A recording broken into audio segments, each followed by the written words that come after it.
Hey guys, welcome to Random Wrestling Talk, episode number here today. I don't know if the stream's coming in. If it's coming in good, great. If not, I don't know what to tell you guys.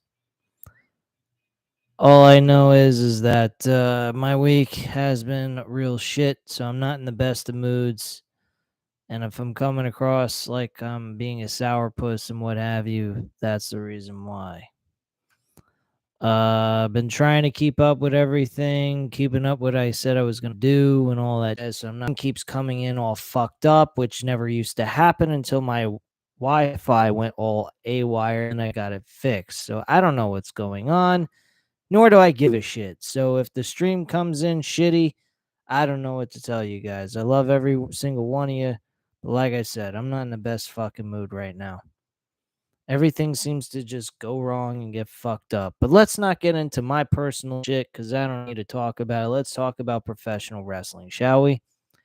Rachel Buck sent in quite a few messages here. I'll go ahead and read them. Brock Lesnar and Lashley will continue their feud. Edge and Beth Phoenix will go up against Baylor and Rhea Ripley will be announced for the Elimination Chamber. I'd imagine so. Makes a lot of sense. Have Rhea Ripley get a victory over Beth Phoenix in in a very terrible way to make Edge even more pissed off, leading to Finn Balor versus Edge at WrestleMania inside Hell in a Cell. That's what I would do. Rachel Buck has also mentioned that JBL and Corbin will part ways during Raw. Apparently, Rachel Buck, you were doing some homework for the World of Wrestling channel, and is it? You seem like you want a job with World of Wrestling. Anyway, she says that Bray Wyatt confirms he suffered a hand injury. Yes, that is some Bray Wyatt news. Also, there's some other news about Bray Wyatt that was mentioned in the dirt sheets at a house show, him playing as Uncle Howdy, which I'll get into in just a moment. She also states that Sami Zayn can lose because of Solo Sikoa still do Roman versus Cody for the other. I would not be too happy with him losing in his first attempt for the WWE Universal Championship or Undisputed Universal Championship. So I don't know how you can look at that, but me personally, I think that kind of sucks. But hey, take it or leave it, I guess, is the way to look at it. Uh, she also mentioned Seth Rollins. A lot of us don't like Logan Paul. He doesn't want to be a wrestler. He just wants to be famous. Is some of the news going around about Seth Rollins and his opinion about Logan Paul. That could be scripted. That could be a work for them to push a Logan Paul Seth Rollins matchup at WrestleMania, which I'd be totally fine with, even though I can't stand Logan Paul as a person. But as a wrestler, I think he's fantastic. WWE management does not see Sami Zayn as a WrestleMania headliner. Well, obviously, I don't think he's going to be headlining against Roman Reigns at WrestleMania. I really don't. I see this Elimination Chamber as the best that Sami Zayn's going to be able to do, which is just a bridge gap between now and WrestleMania. John Cena locked for a WrestleMania match, Rachel Buck states. I believe he will be. He will be facing Austin Theory at WrestleMania for the United States Championship. That's what I believe is going to happen. A lot of people are saying they would like to see Johnny Gargano win that belt, which I would not disagree with anyone. But when you got um a guy like Austin Theory going up against John Cena, you definitely want him to be on a winning streak, not after a loss. So I disagree with the idea of Johnny Gargano winning, even though I feel that would be pretty cool. But with a match coming up as big as John Cena, I would want to have Austin Theory as strong as possible. Um, Also, Rachel Buck states it's Bailey at it's Bailey WWE will be on WWE NXT this Tuesday for a special edition of Ding Dong Hello with Toxic Attraction. Don't really give a shit. Daniel says, just made it early. Thank you very much, man. I appreciate it. I hope you're still in the venue here with us at at World of Wrestling here and enjoying the stream. Hopefully it's coming in well. I know I've had my issues. And again, you guys hit the like button if you like the video when you come on in. It helps out the channel, and I greatly appreciate it. Last comment by Rachel Buck. She states that PW stream belief that Charlotte Flair's Hollywood plans could be behind Rhea Ripley WrestleMania 39 match. I don't know what that means. Matt87 Eagle says one company apparently doesn't want anything to do with WWE sale is Comcast. Matt87 Eagle then states, I'm sure it has nothing to do with Vince being back. Who really fucking cares who buys WWE? Even if it's the Saudis, who gives a shit? He'll probably sell it to those bastards. He's a sellout. He doesn't even like America, Vince McMahon, so who gives a shit? Anyway, guys, let's get into the news, shall we? It's great stuff. All of this is good, fun, entertaining shit, you know, the typical stuff. All right, let's get into it. Rachel Buck states that Charlotte Flair wants to become an actress. Good for her. Let her go become an actress and fail miserably, because she will. All right. Let me go ahead and pull this shit up, shall we? All right. Let's get into the Bray Wyatt news first. Like Rachel Buck stated earlier in this live stream, he actually suffered a hand injury. Let's read up about it. Bray Wyatt hasn't wrestled much since returning to WWE, and it could be because he has a hand injury. Last month, Dave Meltzer reported that Wyatt suffered an injury at a live event in December. Meltzer wrote Wyatt suffered a broken finger on his left hand, and in his 12/29 match with Mahal in Miami. Oh, goody! So he had a house show match with Mahal, Jinder Mahal, and injured himself. That's terrific. He likely will be working through the injury, as talent working with broken fingers is a commonplace.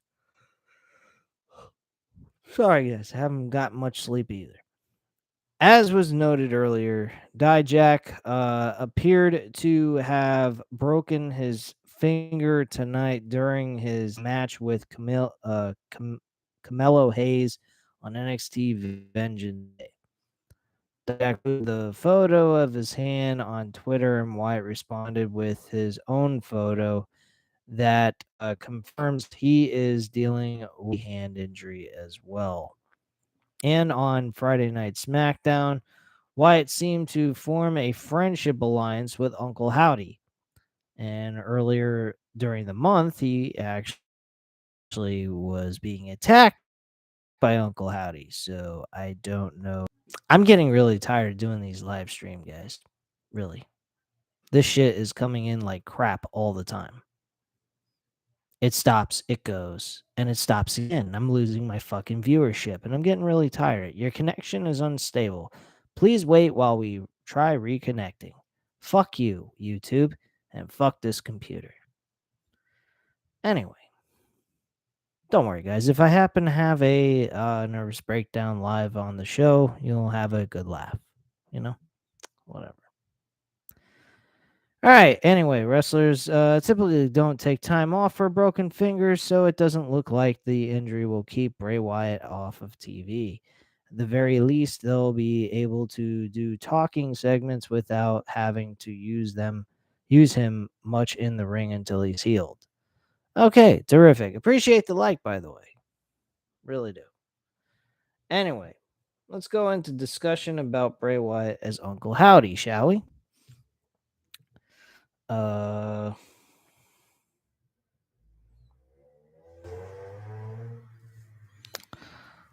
so Bray Wyatt wears Uncle Howdy mask during an entrance at a WWE live event.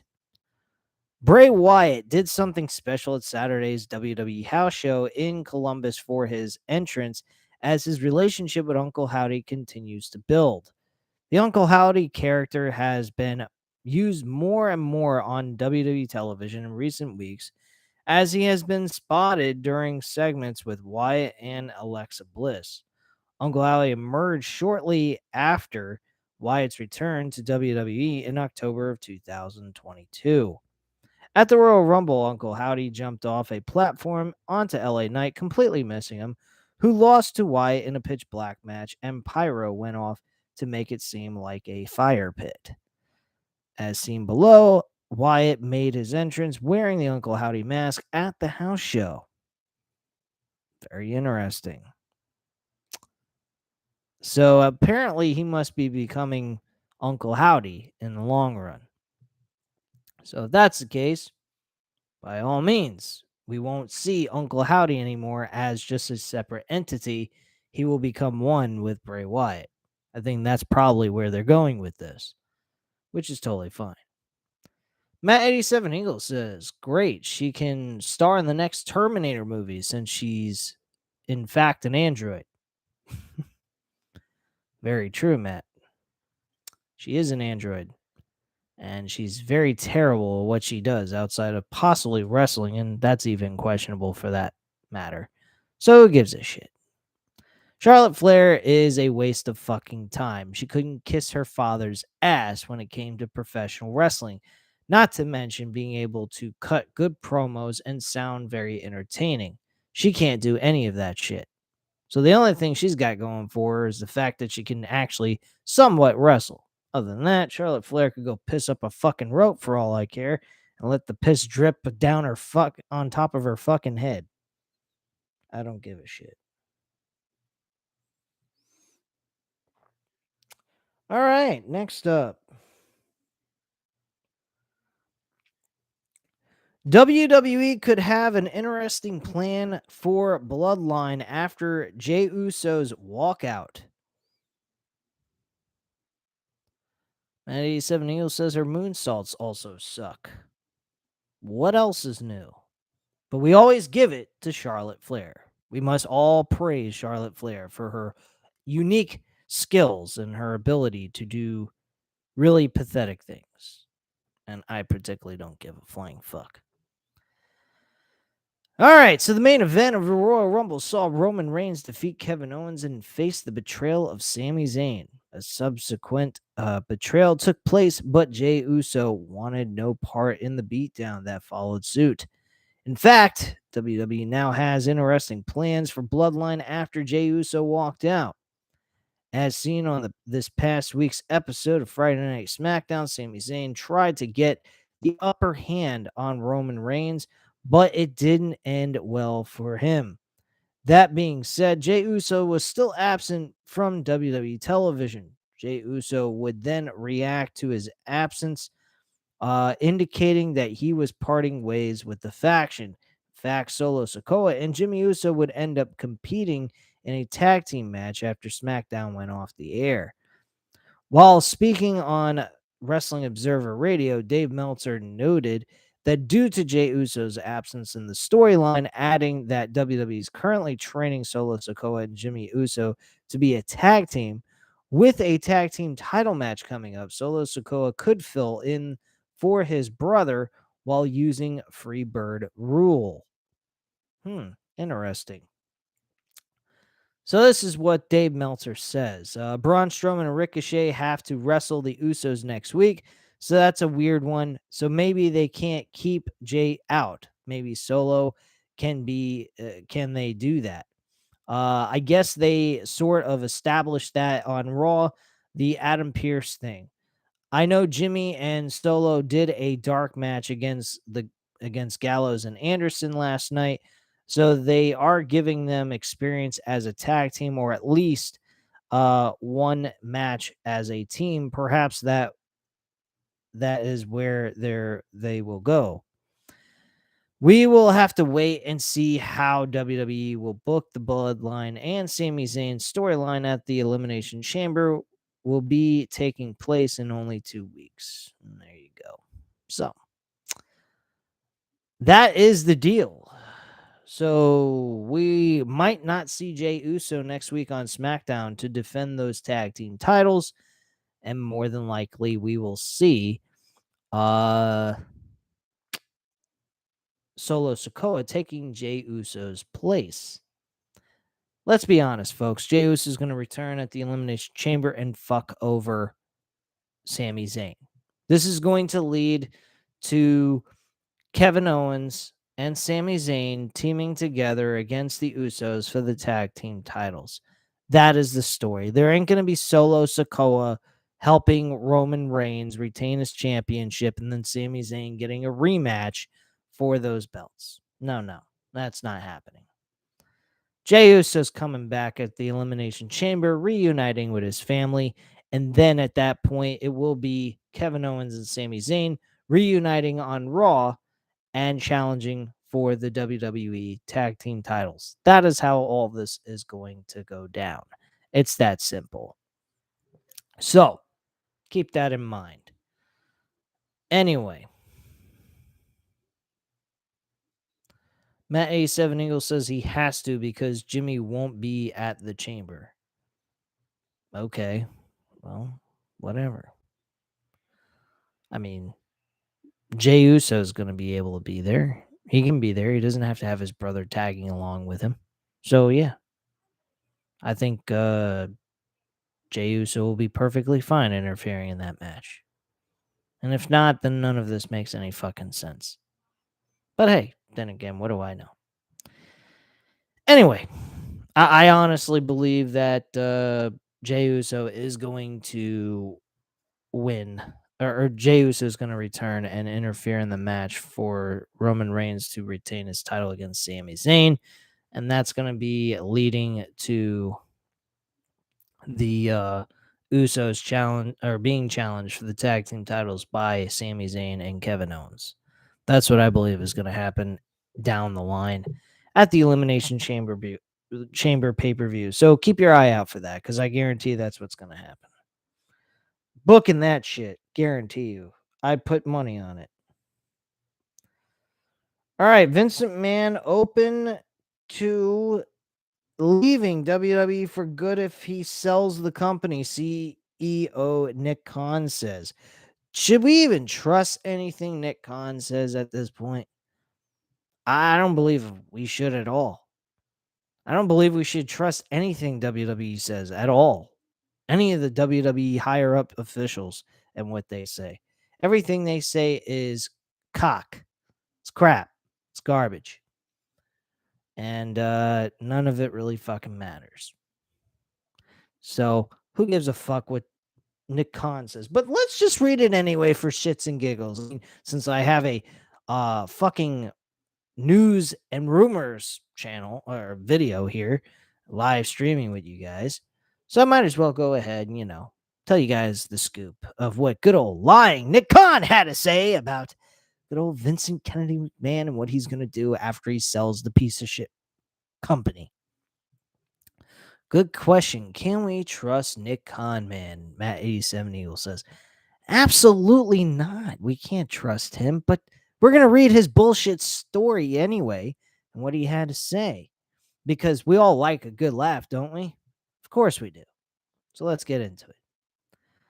All right. World Wrestling Entertainment chairman Vince McMahon is open to departing the company if he finds the right sale partner. WWE CEO Nick Khan told CNBC. Khan predicted a sale process for WWE would last about 3 months. Really? We're in month number 2, asshole. So hopefully he's getting it sold by March. Because he's been back since January, I think the 6th, January the 8th, 9th, somewhere around that time frame. So it's been about going on the 2nd month. We're in month number 2. Let's see how far this goes. I guarantee it'll take most of the year. Because Vince McMahon's in no hurry to sell the fucking company. Why would he want to do that? Then he gets to be able to do things within WWE, be able to push Triple H into booking things that are absolutely nonsensical and absolute waste of everybody's fucking time and that nobody will enjoy. So why should we care? We shouldn't. Anyway, Khan said that McMahon has told the board he is 100% open to transactions where he has no role in the company moving forward. That is what Vince McMahon is telling the board. I don't believe this bullshit. I don't. I really don't believe any of what he is saying. He's telling the board he's going to leave the company alone. He's not going to have anything to do with the company once he sells it. He just wants to get his money and roll out of there and disappear into the sunset with all of his fucking cash, huh? I highly doubt that's even fucking true. Let's be honest. The guy's a fucking con artist, piece of shit, lowlife, will fuck anything that walks, rapes people, gets away with it, solves the problem by just passing out money. You know, Arabs do the same thing with rich farmers. So, excuse me, my phone dropped on the floor. Arabs do the same thing with rich farmers. They have all this cattle and lamb and all this shit. And if they commit a crime, they give a certain amount of lambs away. They can go ahead and get away with the crime that they committed. Kind of sounds like America with money. It's no different. If you're rich, you can pretty much do anything you want besides murder. And even that, you might be able to get away with it. Look at O.J. Simpson. He got away with fucking murder, and he was a wealthy guy, and he was a well-known running back in NFL. And he was able to get away with murder the murder was found in 1995. He got away with it, was innocent, and he spent about, I think, 15 years without having a single issue. So, I don't know. Anyway, Matt87 and Eagle says, sure, that's why he stacked the board with nothing but yes men. Of course. Why wouldn't he?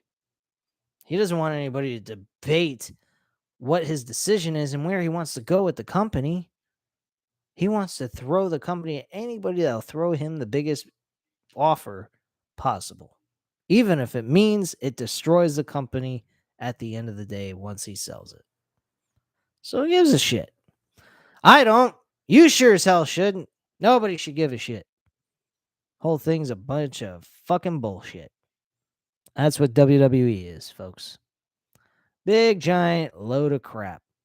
You know, I was going back and I was watching WWE Survivor Series 2022 with the War Games. I haven't finished it yet. I enjoy the pay-per-view for what it is, but I'll be quite frank with you guys. That AJ Styles Finn Balor match that people were talking about, and even myself included, I kind of was zoning out throughout most of that match anyway when I first watched it, and I thought I was hearing a big crowd reaction, but that was not the case. Apparently, to me, I watched the thing without looking at my cell phone and doing nothing, and watched it back. I thought the match absolutely fucking sucked. I'm not saying that AJ Styles and Finn Balor are terrible wrestlers, but what I am saying is that fucking crowd did not give two flying shits about that match. The match they really gave a shit about was that triple threat match for the United States Championship. So, I guess so much for AJ Styles and Finn Balor's match being all that good, like I said the first time when I first watched it. But wait, but who the hell knows, right? Yeah. Anyway, let's move on here. We're moving along. All right. I forgot to read the rest of this. World Wrestling Entertainment Executive Chairman Vince McMahon is open to stepping away from the company if it's the right deal, according to WWE CEO Nick Khanman. Shares of the company closed more than 5% higher Friday. McMahon's potential future involvement in WWE has become an early sticking point in preliminary talks with various buyers, according to people familiar with the matter, who asked not to be named because the discussions are private. McMahon is WWE's controlling shareholder. He developed the creative storylines for Professional Wrestling League for decades, often taking part in narratives himself. Earlier this year, he stepped down as the head of creative, handing the reins to his son-in-law, former WWE star Paul Levesque Triple H, and Khan took over as sole CEO in January when Levesque's wife and McMahon's daughter Stephanie stepped down as co-CEO. Vince has declared to the board he is 100% open to transactions where he's not included in the company moving forward, Khan said in the CNBC interview Friday. I think that is lies, folks. But hey, it's just me. I don't interact with Vince McMahon, nor would I. I don't like Vince McMahon worth a continental shit. I can't stomach him. I think he's annoying, and he's like fucking herpes that refuse to go away. All right. McMahon stepped away from his CEO role in June and made accusations of sexual misconduct from former female WWE employees. A month later, he announced he would retire from the wrestling company he bought from his father over 4 decades ago. Last month, however, McMahon returned to the board to be directly involved in a sale negotiations with the potential buyers. WWE's hired financial advisors to proceed with a sale process, which Khan predicted would last about 3 months. Khan emphasized WWE could be appealing to a large media company from a streaming platform that could increase subscribers by exclusively owning WWE's monthly live events along with its historical library of past matches. We feel, this is Nick Khan, we feel that the marketplace is robust for our product, Khan said.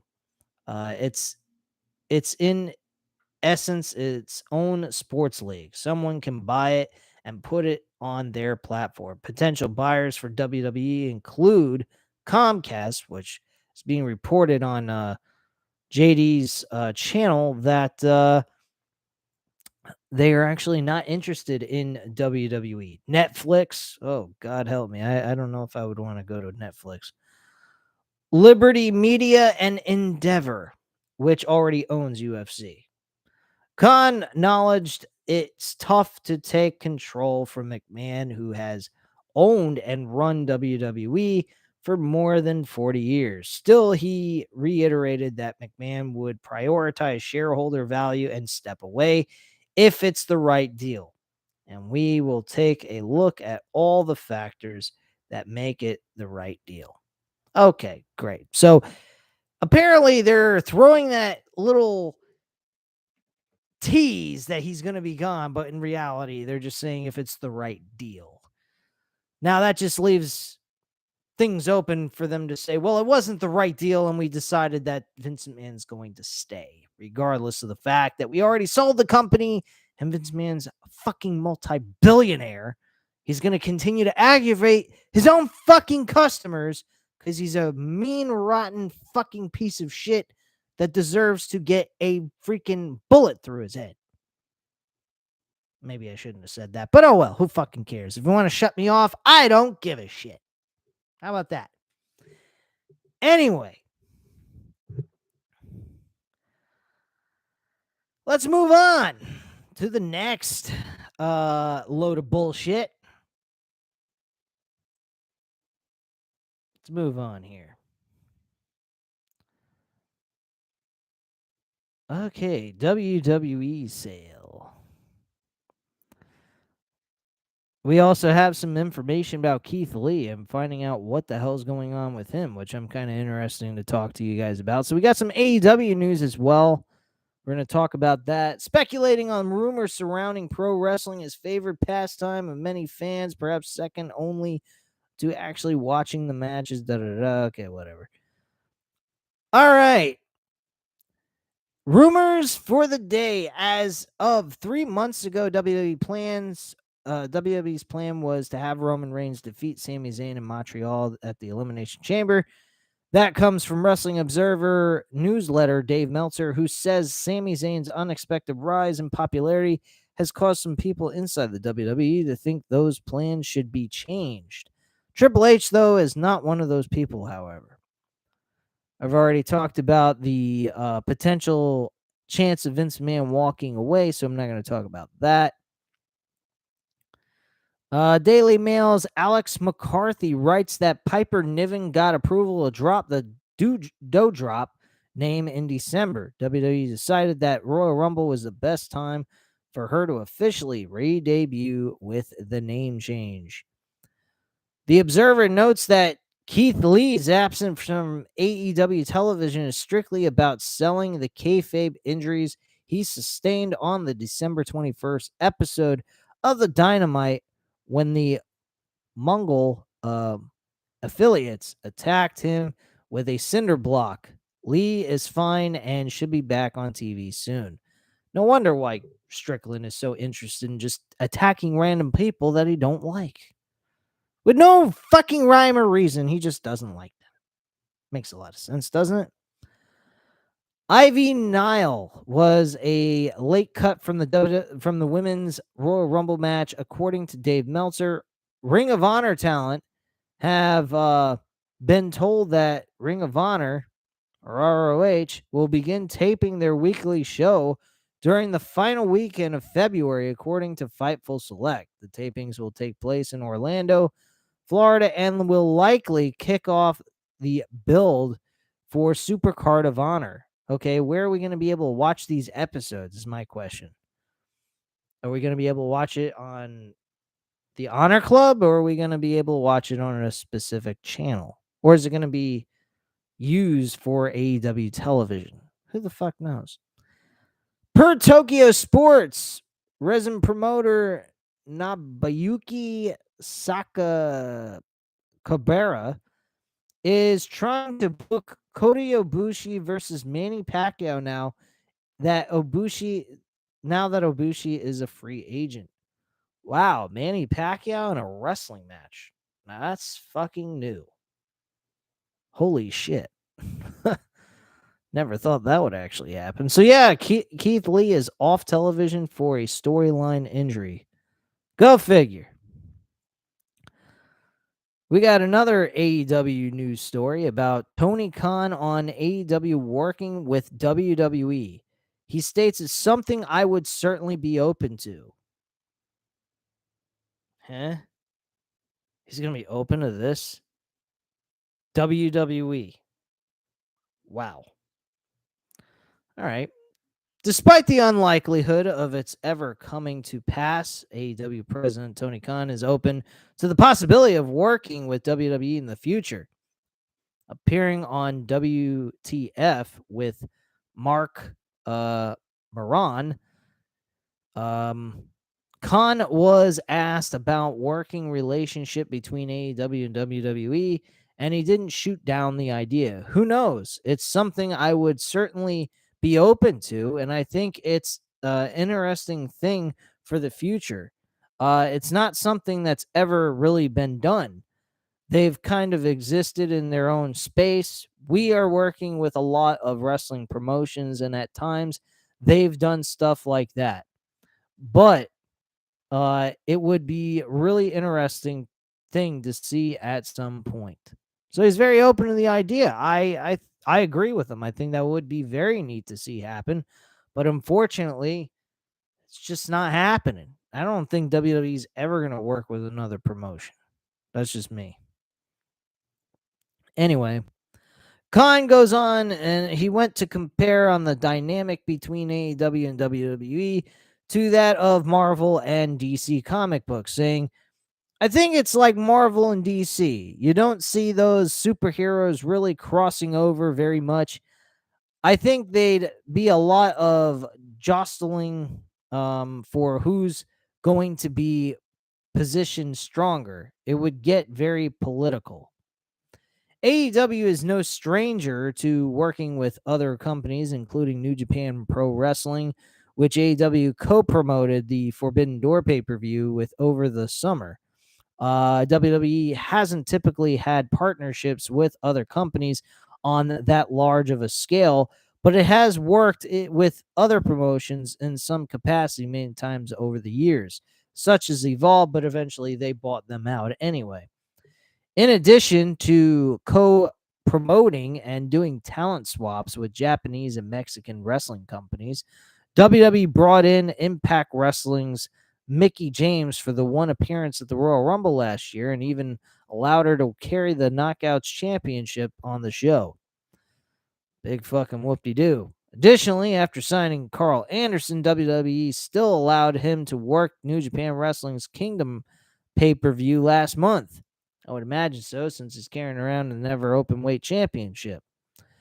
WWE has been open to working with companies that aren't necessarily a threat to its audience, which is why it's likely wouldn't want to work with AEW.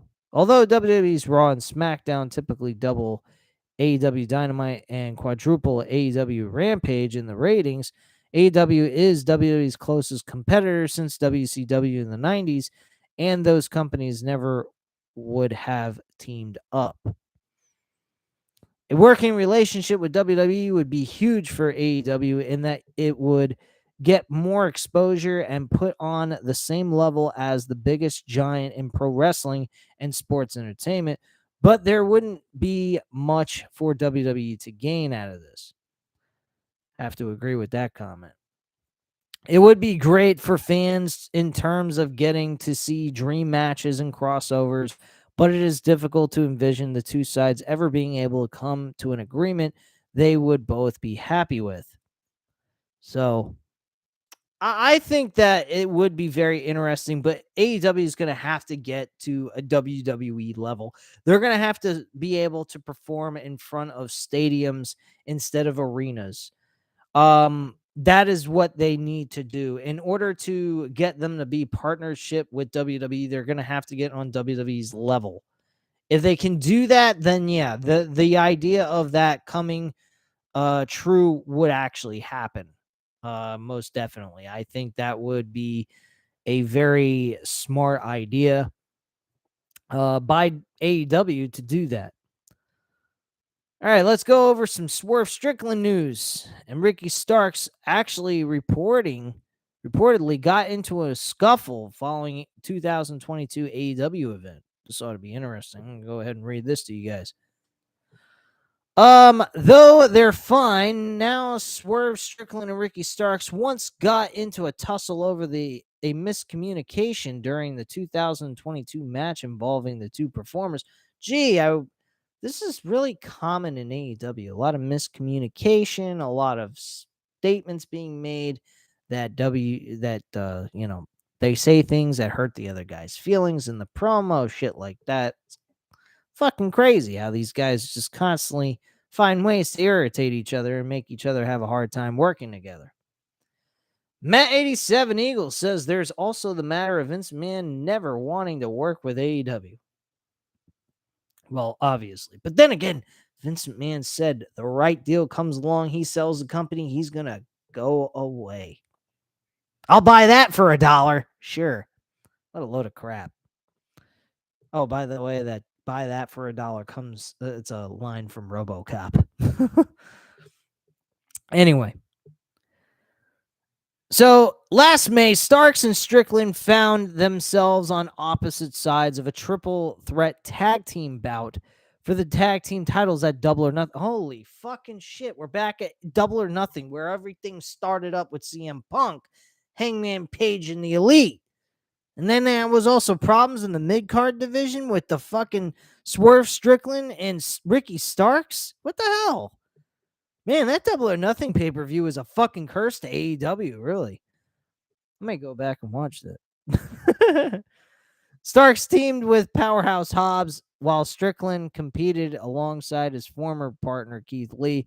Both teams were vying for the titles against the defending champions at the time, Jurassic Express. After Starks attempted a pinfall on Jungle Boy towards the conclusion of the match, Strickland attacked him. This spot, however, was unplanned as reported by Fightful Select. The original idea called for Starks to hit his finishing maneuver on one of the competitors, but Strickland found himself doing nothing, so he changed the spot so that he could hit and thrown out of the ring. Otherwise, he'd have been standing around watching. This action later caused a backstage scuffle between the two, but they later reconciled the situation and worked together without any problems at the AEW Fighter Fest in July. While on the Jericho Cruise, Strickland and Starks recorded an episode of the Swerve City podcast and discussed their initial issue. So Strickland and Starks were also slated to film a supplemental segment on AEW Dynamite following the pay-per-view, but that was evidently canceled. The closing moment of the respective AEW Tag Team Title Championship match saw Jungle Boy and Luchasaurus land a double-team powerbomb on Strickland to gain the pinfall victory and retain their tag team titles. So there you go. Wow. Man, that Double or Nothing pay-per-view really fucked up AEW in a lot of ways, if you think about it. It's kind of crazy. Anyway, let's continue. I think, a few other stories. Yeah, Adam Cole, baby. Let's talk about him and his health update. Because we really haven't... Oh, wait. Adam Cole gives a health update on Kyle O'Reilly. So... Adam Cole has provided an update on Kyle O'Reilly. The AEW superstar spoke with Dave Meltzer and Garrett Mendez from Wrestling Observer about O'Reilly's recovery and how he continues to talk with the Undisputed Era / Elite brother every single day. Highlights from the interview can be found below. All right. Says O'Reilly is really trying to focus on getting better. I talk to him every day. He's doing good. He's doing really well. He's in a situation now where he is working so hard to make sure he gets healthy as soon as he possibly can, but at the same time, making sure that he doesn't rush back. Kyle was really banged up and got to a point where he kind of couldn't take it anymore. I'm so glad that he got fixed and got healthy and is recovering day by day, every day. How O'Reilly was very discouraged by all of the injuries that caught up with him. This is what Adam Cole said early on in the process. I think he was so discouraged because there was so little that he was able to do. But now, as time goes on and he's starting to be able to do more and more in therapy and in rehab, you see the excitement and wheels turning of him already thinking about how he can't wait to get back. He's in good spirits and he has a lot of people around him that love him a lot. There you go. So we're going to see Kyle O'Reilly come back to AEW. That should be pretty exciting. I mean, we don't have Bobby Fish there anymore to complete the tag team, but we at least have 2/3 of the Undisputed Era there. I don't count Roderick Strong as part of the group, though, because the original were those three. He just kind of came in afterwards. But yeah. Anyway, guys. One other story, and then we'll close up shop here. We kind of gotten close to an hour, which is kind of good, despite the fact there's been very few people in here today, and I'm pretty sure that has a lot to do with good old JD being on along with me, and I'm getting crushed miserably, which usually I will anyway. So AEW considering starting a streaming service, likely through the Warner Brothers Discovery Channel app. Wow. You guys at all interested in some AEW streaming on Discovery Plus? I don't know if I will be. Who knows? I might not. Who knows? AEW is reportedly thinking about a streaming deal. Bloomberg did an extensive feature on Tony Khan and All Elite Wrestling, detailing the history of the company and the challenge AEW has presented to WWE. In the article, it was written in March. Khan, I'm not going to read all that shit. Blah, blah, blah. All right, AEW has a television deal with Warner Brother Discovery as AEW Dynamite airs Wednesdays on TBS and AEW Rampage airs Fridays on TNT. AEW Dark and AEW Dark Elevation air on YouTube television. Sorry. Pay-per-view events air on traditional pay-per-view and BR Live. ROH is set to air its weekly shows on Honor Club, but a premiere date has not been announced. Khan has said in the past that he's talked to media companies about a potential streaming deal. You can find his comments by clicking here. Okay, I'm not going to click that. All right, so yeah, we're going to see possibly AEW having their own streaming service like WWE does. Maybe they'll just open up their own streaming service and we'll be able to just, get a subscription. Or maybe they'll tie AEW and Ring of Honor together as one package deal and we can get it for $14.99. How cool would that be? Definitely save me a lot of money. Anyway, guys, that's pretty much all I got for you today. I know I'm not in the best chippery mood as I usually am here on the channel, but things happen in life that alter your mood, make you a little upset, and kind of piss you off. But hey, I'll be back here Monday night after Raw reporting to you guys how that show went. I don't know if I will be doing this live. I doubt it. I'll be doing it in audio format. Hope you enjoy the review. I hope you enjoyed this live stream despite my attitude and the way I've sounded today. If you did, go ahead by all means and hit that like button if you liked the video. Hit the subscribe button if you're not already subscribed to the channel.